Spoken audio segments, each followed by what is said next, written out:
ఉలూపి నాగకన్య. అర్జునుడు తీర్థయాత్రలు చేస్తూ యథాప్రకారం ఒకనాడు గంగలో స్నానం చేసి హోమం చేసుకునేందుకు ఒడ్డుకు వస్తున్నాడు. ఒక నాగకన్య అర్జునుని చూసి అతన్ని నాగలోకం తీసుకుని వెళ్ళిపోయింది.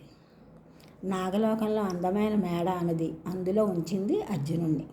గంగా తీరంలాగే అక్కడ అగ్ని వెలిగింది. హోమం ముగించుకున్నాడు అర్జునుడు. తరువాత అర్జునుడు, ఎవరమ్మాయివి, నీ పేరు ఏమి అన్నాడు. నాగకన్య ఉలూపిని అందామే. ఐరావత వంశం మాది. కౌరవ్యుడు మా తండ్రి. మన్నించు.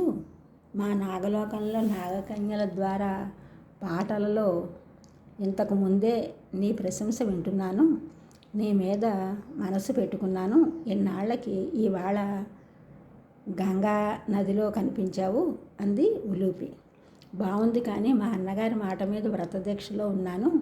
తీర్థయాత్ర చేయాలి అన్నాడు అర్జునుడు. తెలుసు నాకు, ఈ తీర్థయాత్రలు వ్రతాలు ప్రాణదానం కంటే గొప్పవి కావు. ద్రౌపది కోసం మీరు నియమం పెట్టుకున్నారు, అవన్నీ నాకు తెలుసు. నన్ను పరిగ్రహించు, నీకు వ్రతభంగం కాదు అంది ఉలూపి. అలా వారిద్దరూ కాలం గడిపారు.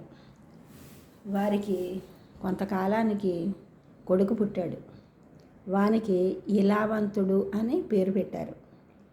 మర్నాడే నాగలోకం నుండి వచ్చేశాడు అర్జునుడు. సూర్యోదయం అయ్యేసరికి హరిద్వారంలో ఉన్నాడు. వెతుక్కుంటూ ఉన్నారు తన కూడా వచ్చిన బ్రాహ్మలు వాళ్ళను. జరిగిందంతా చెప్పాడు అర్జునుడు. వాళ్ళు ఆశ్చర్యం, ఆనందంతో సంతోషంగా ఉన్నారు. ఈ ఛానల్ చూసిన వారందరూ కూడా సబ్స్క్రైబ్ చేయండి, షేర్ చేయండి, లైక్ చేయండి, కామెంట్ చేయండి. సబ్స్క్రైబ్ చేసిన వారందరికీ కూడా కృతజ్ఞతలు. షేర్ చేసినారు, లైక్ చేసినారు, కామెంట్ చేసిన అందరికీ కూడా ధన్యవాదాలు.